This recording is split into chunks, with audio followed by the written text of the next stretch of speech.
ما بين الزيرو والواحد، عوالم تاني.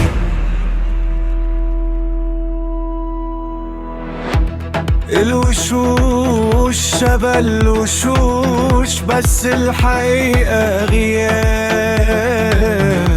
والصورة لو كدبت نفتح للنور 1000 باب. احنا معاد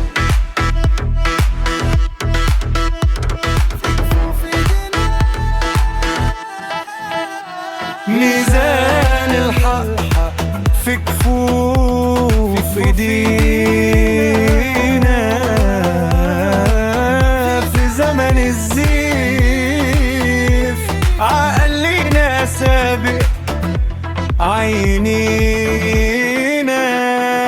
نكسر شفرات الحياة ونكتب أكواب حلمنا، ونصح الضمير في عز نوم الدنيا، في عز نوم الدنيا.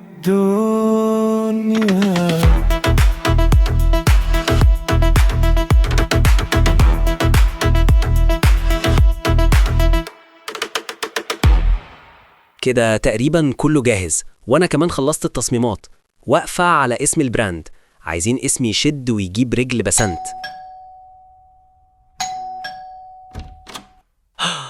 عبد الحميد، ايه المفاجأة دي؟ ما ينفعش تبقى ندى في مشكلة وما بقاش موجود. أصيل يا عبدو. ربنا يخليك يا عبدو. أقدر أساعد في إيه دلوقتي؟ قول لنا اسم لبراند لبس حريمي بس يكون مبتكر. نسميه خيوط، اسم مصري وينفع للوكال براند. يا سيدي عالدماغ الألماظ.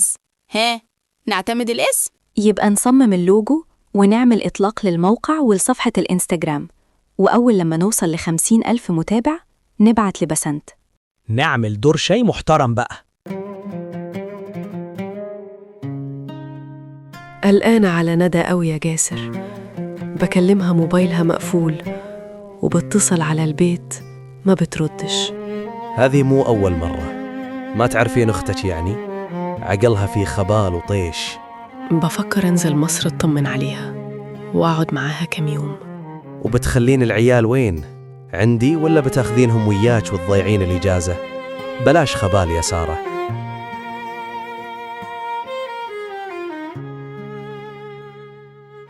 كله كده تمام، الموقع اشتغل وعليه ترافيك. وصفحة انستجرام تمام، وكسرنا 50,000 متابع. دلوقتي هنبعت الرسالة، ولما بسنت تدخل على الموقع بدافع الفضول هتلاقي اختيار اضغط لمتابعة آخر كتالوج ملابس، وأول ما تضغط هيتبعت لها الفيروس ويتحمل على موبايلها، وهيظهر هنا على جهازي كل حاجة عليه، واقدر كمان اتحكم في الكاميرا واقاطع اي بث لايف عاملاه لو عايز. أنا هكتب الرسالة: مساء الخير يا أستاذة بسنت. إحنا حالياً بنجهز لحملة إعلانية كبيرة جداً، ومختارين 3 أسماء يكونوا واجهة لموديلات البراند بتاعنا، وانتي طبعاً أول اسم في القائمة دي. ده لينك الموقع بتاعنا. ملحوظة، اللينك بيفتح الفيرتشوال فيتنج روم عشان تشوفي اللبس عليكي. في انتظار رأيك عشان نبعتلك صيغة التعاقد. ايه اللي عملتيه ده؟ انت ازاي تسمحي لعبد الحميد يسافر بدون إذني؟ أنا أمه وسمحت له، وشايفة إن ده الصح. انت بتتحديني يا ميسة؟ كفاية يا علوي يا هانم، أنا استحملت كتير وبقولك كفاية. الفيروس اتحمل، ركبنا موبايل بسنت. اتأكد يا آدم من اللي اتكلمنا فيه امبارح. اتكلمتوا في إيه يا تيفا؟ نتأكد وهقولك يا ندى. كلامنا طلع صح، في رسائل بينها وبين ياسر. من مضمون الرسائل اللي بينهم واضح إنها اتفقت معاه تعرف عن ندى معلومات وتصورها في مقابل إنها تاخد حملة من حملات شركة أبوه. آخر رسالة بينهم غريبة، بسنت ما عجبهاش اللي عملوا فيك يا ندى، وبتقوله ده ما كانش اتفقنا، وقال لها محدش يقول لأ لياسر الخربطلي. أمال هي فاكرة إنها لما تبعت له صورة ندى هيعمل بيها إيه؟ أنا بدور على الصورة الأصلية، الموبايل مليان صور. دور كمان في الإيميل بتاعها على العقد الإعلاني اللي بتقول عليه. استنوا، في رد منها على العرض بتاعنا. واو، إيه البراند الجامد ده؟ أنا يشرفني طبعا أكون واجهة لبراند مصري فخم كده، رغم إني أول مرة أسمع عنه. الرد أقول إيه؟ اكتب لها ده براند للتصدير وقررنا نتوسع في السوق المصري. بسنت ردت إنها في انتظار تشوف العقد والقيمة المالية. رد عليها، سيتم تجهيز العقد وإرساله في خلال 24 ساعة. تمام. ردت إنها في الانتظار. كده قدامنا 24 ساعة. أنا مش قادرة. تماسكي يا ندى، إحنا لسه في الأول. حاسب يا آدم، خليني أدور أنا. أنا لقيت العقد فعلا، مبعوث من شركة الخربطلي للعقارات وماضي عليه. قيمة التعاقد 100,000 جنيه. والصورة؟ لقيتها. وريني كده. إيه ده؟ دي صورة واحدة بس ومن غير حجابي.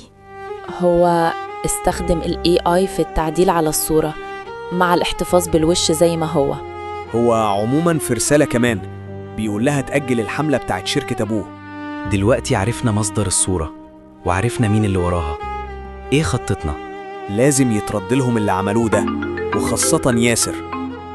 دي نرجس أختي، هرد عليها وارجع لكم.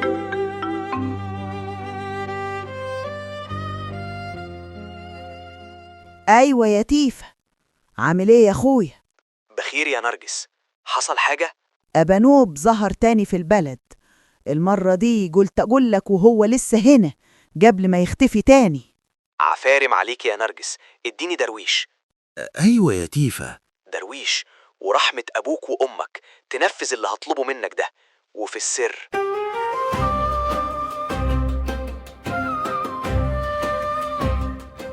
ايه الكتاب اللي معاك ده يا عبدو؟ كنت بقراه في القطر وشدني جدا، حسيت إنه بيتكلم عننا. إشمعنى يا عبدو؟ الكتاب بيتكلم عن الآلهة عند قدماء المصريين ودورهم، وشدني واحد منهم جدا، حسيت إننا بنعمل دوره بالظبط.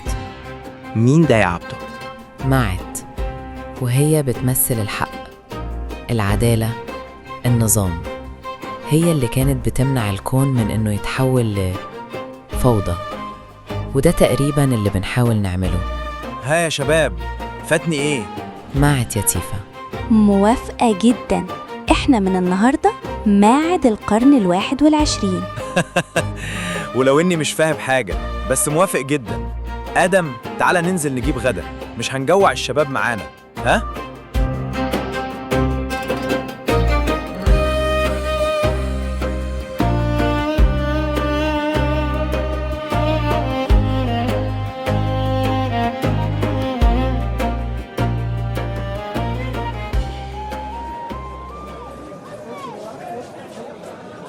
طلبت من درويش يراقب أبانوب ويسافر وراه، وتفتكر هيعمل كده؟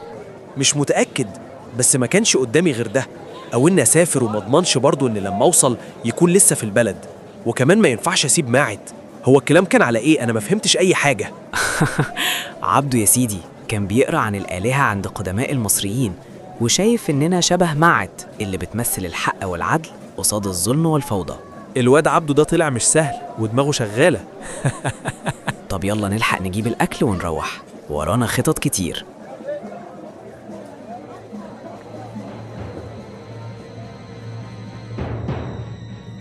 هننتقم ازاي من ياسر؟ وهنعمل ايه في بسنت؟ خلينا في ياسر الأول، ده لازم يغور من الكلية، وأبوه حتى ما يعرفش يرجعه. ومش بس كده، ده لازم يتفضح فضيحة ملهاش شبه، ويبقى عارف إن إحنا اللي عملنا ده فيه. أنا عارفة ممكن نعمل إيه في بسنت، بس هنستنى أول لايف ليها عن مشروع الخربطلي، وهتكون مفاجأة عمرها. تقريبا أنا فهمت. وأنا عارف هنعمل إيه في ابن الخربطلي.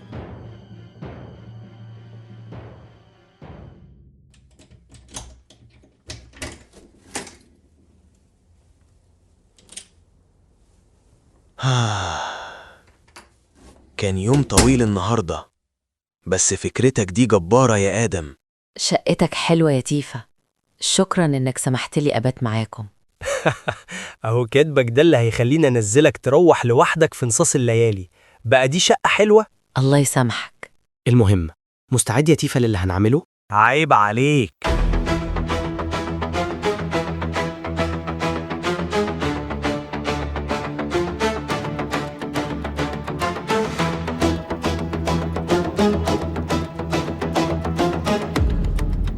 احنا معد، احنا حكاية جيل يرسم لكل حلم البديل. في عز الضلمة قلبنا هو الدليل، والعدل لو يوم غاب بكرة لينا أكيد هيميل. احنا معاك،